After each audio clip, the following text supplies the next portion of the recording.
All right, so today we have this 2011 GLK 350 from Denson.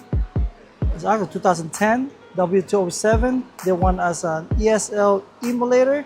However, his current key, this one, is not working. He wanted us to make three working key fob altogether. I created one here. Let's see, let's check this out. Insert it. See, it's green. It'll turn, that will start, but the original key is bad, so it doesn't work. So we're gonna make him another two more, so it'll be a total of three key fob working for this car. All right, guys, this is for you, Denson. It's ready to go.